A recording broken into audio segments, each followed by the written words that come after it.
that is going to be some amazing stuff for young folks in the future, where you're going to be able to use generative AI to speed up your developments and come up with even better ideas and iterate faster.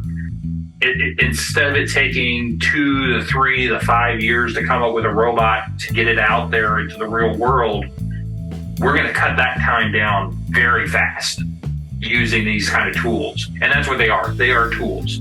They are just another tool in our toolbox to help us get these robots out the door faster. Hey everyone, welcome to AI Trends with Ash. This is Ash Bala, your host. Join me in this series as I chat with industry experts, thought leaders, and professionals to gain insights into how AI is shaping the future of work. Whether you're a high schooler curious about AI in any industry or a working professional looking to gain more knowledge, this series has something for you. If you are curious about the ever-evolving world of robotics and autonomous systems, you are in for something truly special.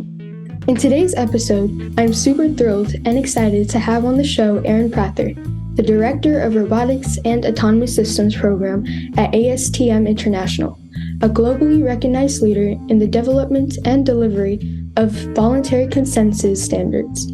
Mr. Prather comes with a wealth of experience in leading the growth and expansion of the robotics industry through standardization. Prather also brings a strong background in R&D management, team building, and operations management. He also holds a master's degree in business administration and a bachelor's degree in geographic information science. His current role, Mr. Prather works with researchers, manufacturers, integrators, and end users to develop support structures that accelerate deployments across various industries. He is deeply involved with the F45 Committee on Robotics and Autonomous Systems, which is responsible for creating and maintaining standards and best practices for the robotics sector. Mr. Prather's mission is to help the robotics community achieve greater efficiency, safety, quality, and innovation through collaboration and knowledge sharing. With his extensive experience and commitment to advancing robotics and autonomous systems, Mr. Prather will be providing valuable insights into how these technologies are reshaping the landscape of work and industry. Without further ado, Aaron Prather, welcome to the show. Thanks for having me. Of course, thank you for coming. So my first few questions are going to be about your background and your early experiences with your field. So my first question is, can you share your journey from your early career to your current role as the Director of Robotics and Automation System Program? I've been doing this for a very long time, to say the least. I started actually out at FedEx, was my first job. While I was actually still in college, I was offloading trucks on the weekend, and that was hard work, but FedEx was paying my tuition during that time. But also I kept thinking, this should be a job that should be automated. And I slowly started working up the chain at FedEx, learned about scanning systems, automation, and eventually I got the opportunity to actually start working with robotics as we started as a global logistics company on how are we going to actually move all these boxes with the boom in e-commerce that was coming. So I had a great team at FedEx where we actually would test various robotic solutions. We would deploy them across our network.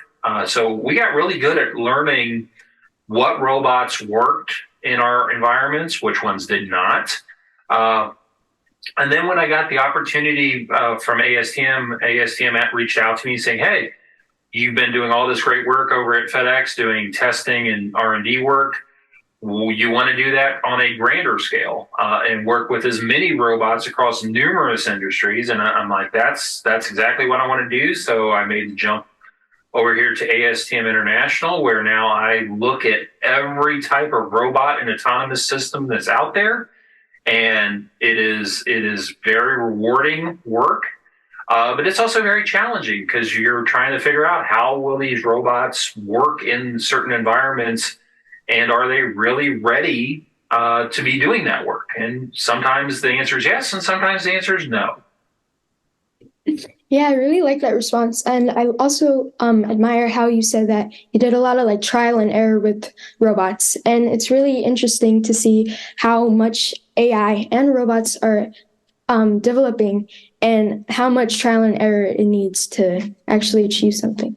Yes.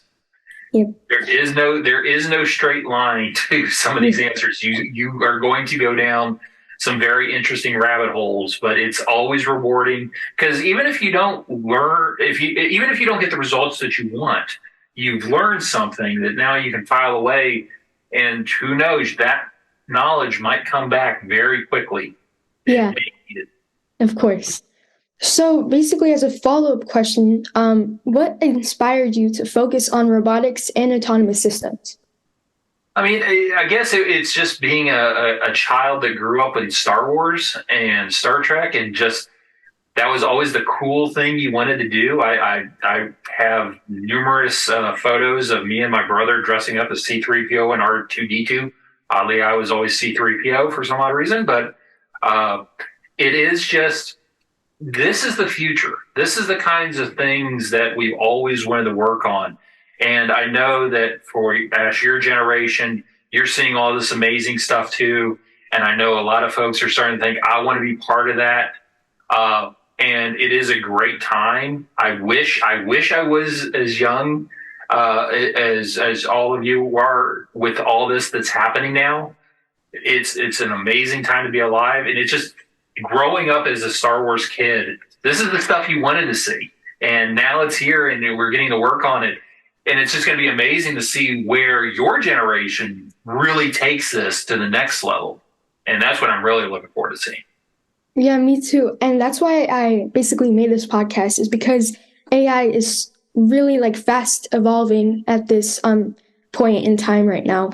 And I just want to hear from professionals like yourself and see how AI is affecting specific industries and careers. Yep. Great. So my second question is, workforce development is a significant aspect to your role. Could you elaborate what workforce development is and the importance of training and expertise in the robotics field? Yeah, I mean, workforce development is I've always said robots and workforce development are two sides of the same coin. You're not going to get robots if you don't have an educated workforce, and you're not going to get the full benefits of a educated workforce if you don't give them the tools like robotics and AI to really supercharge them.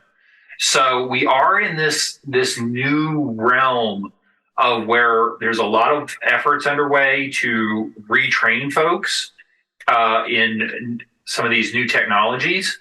And it is amazing to see of how fast it can be caught up. You can do this stuff.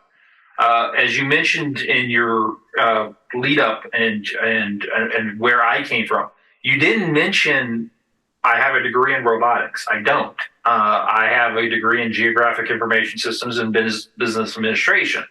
But the whole thing is as I understand the technologies, I understand what the benefits of them are, and those skill sets I have, I can use in these areas. And this is, I think, something that's very critical for young folks to understand. You don't need to be a robotics genius to be in robotics. Actually, we need folks that have English degrees and business degrees because, again, robots aren't going to get anywhere unless there's a business case made for them, and also then all the documentation you have to have. I write a lot of stuff because as I'm writing down these reports on robots, I have to have those skill sets. So there's always going to be a need to learn new things.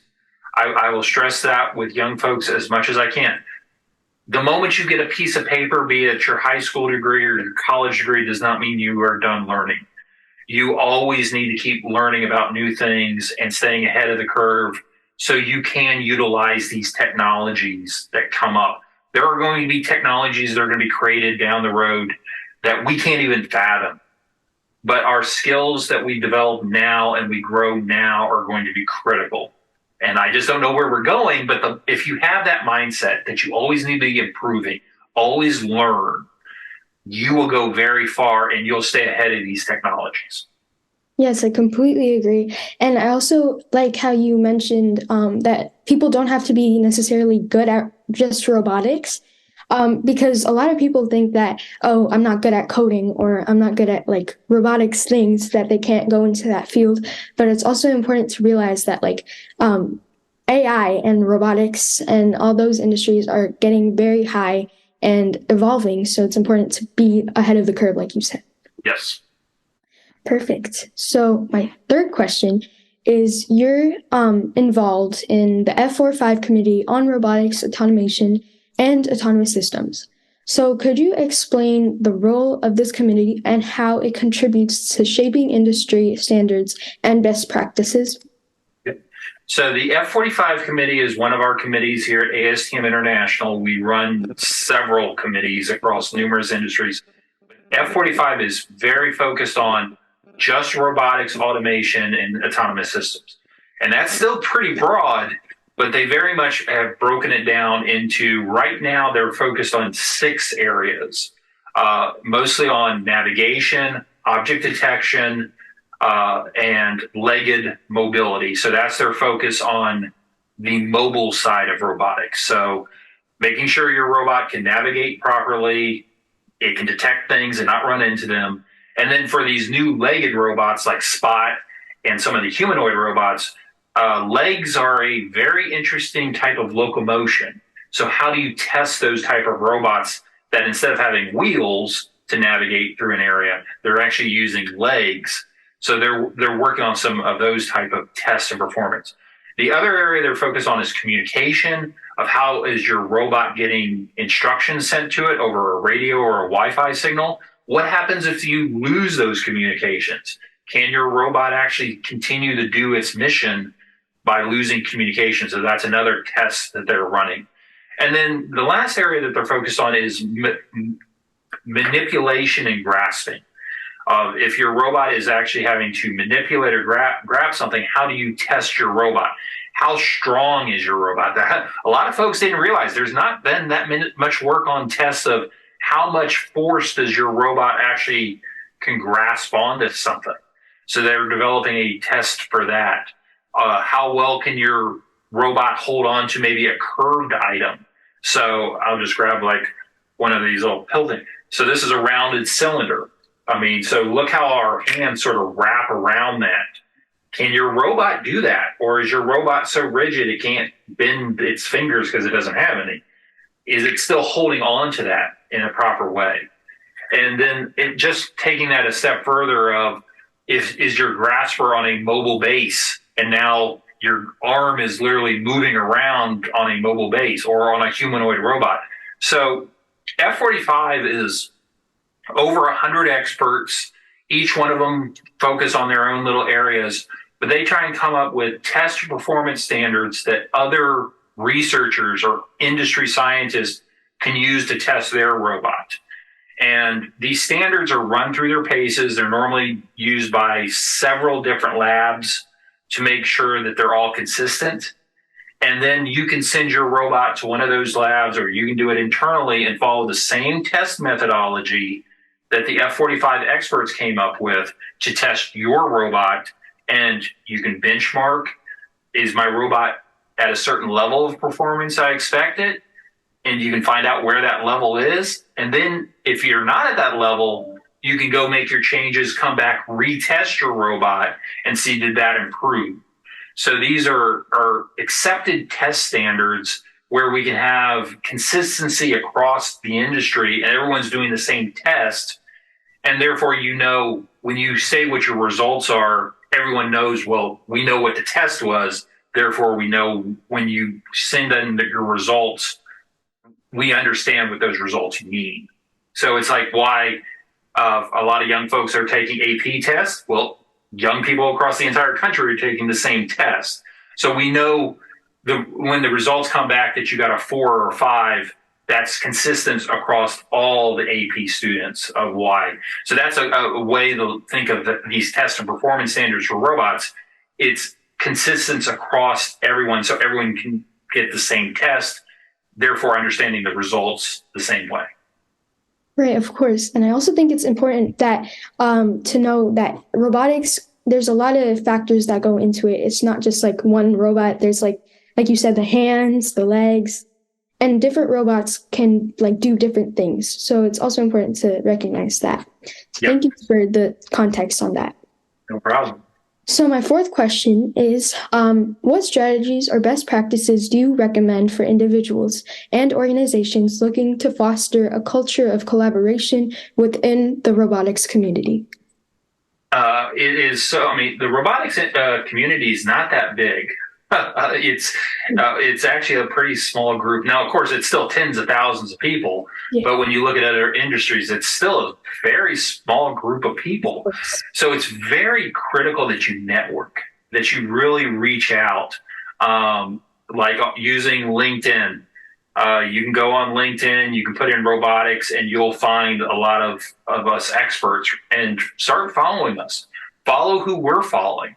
Learn about what's going on locally, especially if you're in some of the larger communities here in the U.S. If you're in Boston or Pittsburgh or Austin or the Bay Area, you have a great robotics industry local.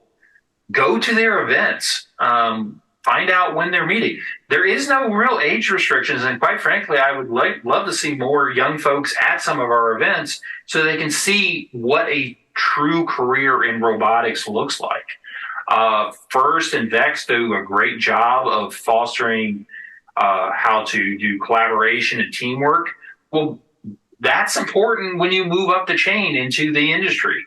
We're going to expect you to collaborate with your fellow folks. As you mentioned earlier, maybe you're not good at programming, but you're really good at the physics and the mechanics of the robot.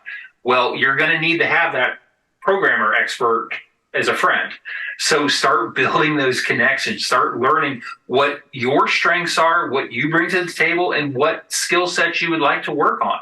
Reach out to those folks, make yourself better. We talked about you're not going to stop learning. So you might never become the great robot programmer, but the whole thing is you can reach out to those great robot programmers, learn from them, get better, but always have them in your back pocket to help you if you have a question. That's always key. Always feel free to ask questions, but also feel free to answer questions. Mm-hmm. Of course. So I also think it's really ironic how there's not much people in the robotics field, since if you think about AI, usually people think of robots. But like you said, the community is very small, and it's important to expand that community since it is the future of AI and as well as other industries. So my fifth question is, in your experience, what are some key challenges or obstacles that robotics industries face in terms of safety, quality, and how these challenges can be addressed? Yeah, I mean, this is an interesting question, Ash. Let's start with, I guess, the safety. Then the first thing to remember is there is no such thing as a out-of-the-box safe robot. Every robot has something that can go wrong, and it's just being aware of that. Understanding what are the limitations of my robot when it comes to safety. We talked about, can your robot detect certain things? So when we're testing a robot for object detection, we'll run it through its paces of, can it detect just a simple wall? Can it detect a box? Can it detect a pallet? Well, how about if someone has a ladder out, can it detect that, or will it run into the ladder? That's a problem. So it's asking these questions of, what are some of the challenges my robot might have, and what should I, of lack of a better term, the robot's parent, should I do to make sure it's going to stay safe? Because if you just go and say, oh, my robot will do whatever I want it to do, maybe not. You always got to be a little skeptical about what your robot can and can't do, and that honesty amongst yourself will make you a better robot programmer, developer, and all that when you understand its limitations. The next one on quality, I would actually talk about, are you making a robot that is really needed? Sometimes folks want to create a robot to do something, and it's like, that's great, but do we really need it? Because sometimes if you make a robot that no one wants, you just wasted your time, You probably wasted some money. So always asking the question, am I building a robot that's actually needed? And that's a harder question sometimes to ask. That's you having to be honest with yourself, but also, again, asking the larger community, should I be making this type of robot? Is this something that people want? Is there a business case for my robot? Because if you can answer those questions, then you're going to have more success. And this isn't to say don't go do some wild things just to see can you do it. But as you get further up the chain within the robotics industry, those questions have to be asked of, are you building a robot that's really needed? Or is this a pipe dream kind of thing? And just if you're honest about that as you're building these, and we understand, you're going to make a better robot. Even if it is a robot that just does something stupid, it will still be a robot that does better things for you. Yeah, that makes sense. Thank you for that overview about the quality and safeties of robotics, because I know a lot of people and high schoolers that are interested in joining the robotics field want to know about that too. So my sixth question is, how are the recent accelerations in GenAI influencing robotics and autonomous systems? Well, I mean, in the past year, I have seen robots do things that I did not think. And a lot of it is because of the generative AI. And let's look at it from two sides of this. So let's put the generative AI onto the robot itself. And so where you can talk to it, and now you can actually have a dialogue with your robot. Instead of now typing in instruction to your robot, you can say it to your robot. Right. That is some fascinating stuff. Yeah. But it does also open up some potential issues, because now how do you understand when you say something to the robot, how is it processing it? How is it coming to those conclusions? I think that's going to be the next thing a lot of us are going to be looking at, is what's happening in that little black box now of generative AI when we're talking to our robots for it to figure out what it's going to do next. That's going to be a very interesting challenge. The other interesting thing is now we have ChatGPT, and I can type in saying, create a robot that can walk, and I can hit enter, and it might actually start coming up with some ideas. We've actually seen this recently where some researchers at Northwestern University up in Chicago actually just did that. They went into ChatGPT, asked it, create a robot that can walk. And it started printing out ideas, and they would do some 3D printing to come up with those. On the 10th iteration, they had a robot that was walking. And that was all done by ChatGPT, just coming up with different things. Wow. And learning from what worked and didn't work the last time. That is some amazing stuff. We're able to actually have an AI create a robot just through design iterations. Right. Yeah. That is going to be some amazing stuff for young folks in the future, where you're going to be able to use generative AI to speed up your developments and come up with even better ideas and iterate faster. Of like, okay, we built this robot. This is what worked, didn't work. You feed it to ChatGPT.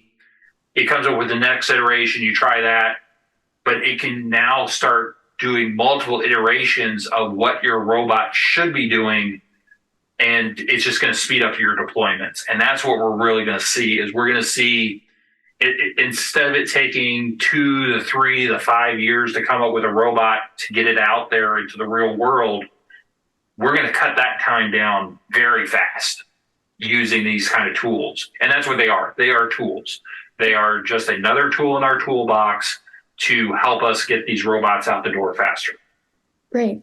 Yeah, I think it's really interesting how we're basically using robots or like AI to make robots. And I think that's another reason why I love like AI and how much it's evolving. So much can happen in this time period.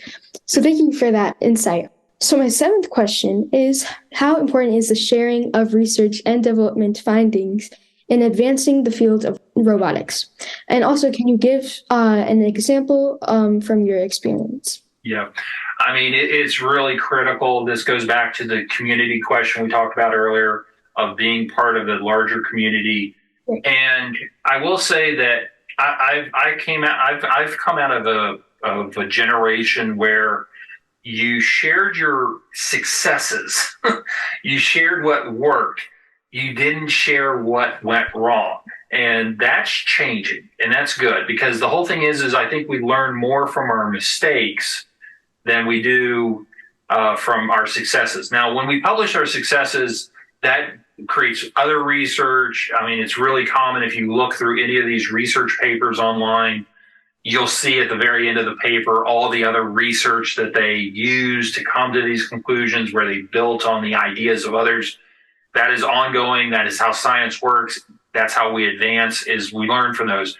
But the problem is we need to share the failures too. We need to share all the mistakes, because we don't need you all to waste time and energy and money on repeating our mistakes to learn from them. We should be able to tell you, this is where we messed up. And that's becoming a little bit more common, especially in social media. It's easier to share your mistakes. I give a lot of credit to Boston Dynamics. They'll put out those great viral videos showing their robots doing, and then a week later they'll show the blooper reel. They'll show everything that went wrong, and that's even more great knowledge of just, oh, that's what broke there. That's how that went wrong. And that's something we need to learn. So again, biggest thing I would stress to young folks coming up is network, share your information. No one's going to steal your ideas. Okay, trust me, no one's going to steal your ideas. But share your successes, share your failures. I have more respect for researchers that share their failures than those that just show off all their great success, because we know that's not truth. Yeah. We all mess up. We all have mistakes. Share those as well. Yeah. Yeah, I think it's really important that you brought up that it's okay to make mistakes, because I know, especially our generation, like, it's very like, oh, if I make a mistake, then I should stop trying, or I should like not do this anymore. But like you said, it's really important to keep going. Yep. I have destroyed more robots in mistakes, and I still have a job, okay? Don't worry about it. This is how we learn. I agree. So my 8th question is, what are some ways high school students or young professionals can get involved in autonomous systems or developing industry standards and best practices? I would say, just get yourself out there.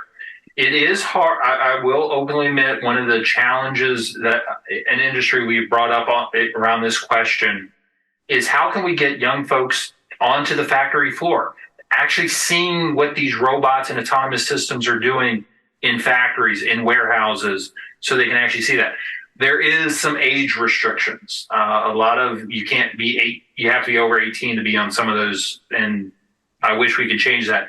We are coming into some more creative things of doing that. But I would definitely say, if there's a company in your area using robotics, reach out to them. Ask them, hey, can I come just see what you're doing? I'm interested in robots, but I want to understand what the actual career is. Reach out to those folks. I have never turned a student away on that. I will figure out how to get around the age restrictions sometimes. A lot of things can be done at local universities. A lot of universities have robot labs. Go to those robot labs. See what the folks are working on in research, if you have those opportunities. And just stay aware. Are you using social media to follow a lot of us in the robotics industry? I'm very much on LinkedIn. I know folks are on Twitter or X or whatever it's called now. Facebook is still used by a lot of folks. Follow those companies, follow those individuals, and learn from them. And I would love to see more folks, younger folks, being involved in the standards process, because these are the standards that are going to guide your career. So why don't you help write them? Right. And we do at ASTM, we have a young professionals group where we actually bring younger engineers and other professionals into our committees. But also, unless we know about you, it's a little hard to reach out to you. So you have to be a little bit proactive with us. But we actually have a lot of student organizations at a lot of colleges, and some of these students are actually in college writing standards that are being used. So you just got to apply yourself. You got to reach out. And as soon as you have an idea, the industry will embrace you. Okay. Yeah, of course. But you have to be a little bit more proactive. You can't wait for us to come find you. You got to find us. Yes, thank you so much for that advice. I know that a lot of high school students might be nervous or scared to reach out to bigger companies, but it's important to put yourself out there, like you said. Yep. So great. So my last question is just like a lighthearted one, but in your opinion, is a societal concern about an AI apocalypse for entertainment in movies, or is it a real concern? I would say it's a little overblown. Okay, it is. I've heard enough Terminator references and now Megan references, and of course, it's a little. It's like, hold up, guys. It's not that bad. But I will add the caveat of, as AI develops, we do have to understand what is happening in that black box. Why is the AI coming up with those solutions? Because the whole idea behind generative AI and all that is let it figure it out, learn, and then it comes up with decisions. And it can do this very fast. We still need to understand that as humans of what's going on in there. I don't know how many folks are still reading I, Robot by Isaac Asimov. It's interesting is the folks that take care of the robots are psychologists. And it's because they're trying to figure out what's the robot thinking, because in that book, they have reached a level of AI where you don't need a programmer anymore. You need a psychologist to figure out what the robot's doing. Yeah. And so it is that kind of thing. But again, going back to what we talked about, there is a space for everyone in robotics, and psychology is probably going to be the next one that's going to come down the pipe, because we sort of have to figure out how are these AI models coming up with certain things? How are they learning from stuff we're teaching them to come up with their own? So it's just like the school psychologist of, why are students thinking this way based off of what we taught them? It's going to be the same thing with AI. So I'm not going to say it's apocalyptic, but we also need to be a little bit like, why is it doing this? And we need to be the smart ones. We need to be the ones guiding that, because it's whatever we guide the AI to is what it's eventually going to do. Of course.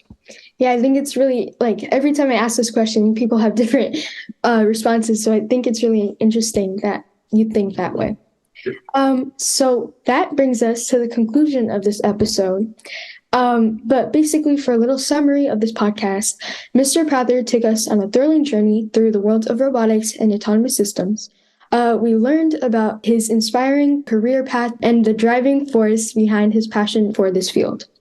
We also explored strategies for collaboration and significance for sharing research findings. Mr. Prather was also kind enough to additionally share career advice for young professionals or high schoolers interested in autonomous systems and standards. Lastly, as always, hearing professionals' thoughts on the possibilities of an AI apocalypse is truly captivating. Before we sign off, Mr. Prather, do you have any final thoughts for our audience or extra advice for the high school community? I would just say, again, we're in a very interesting time, and I've been doing this a long time, and I can say from the bottom of my heart, we are in an area that is the most exciting. We are doing some amazing things, and I welcome every young person that wants to pursue this. And again, don't think because you're not good at math or not good at science, you will never get a career in robotics. Right. There is a place for you, and we will find it for you. You just need to show us that you're interested. Perfect. Awesome. Thank you so much, Mr. Prather, for your incredible insights and advice. It's been an honor for having you as our special guest on today's show. With that, we wrap up this episode of AI Trends with Ash. I will see you all in my next episode. Until then, stay curious. Bye.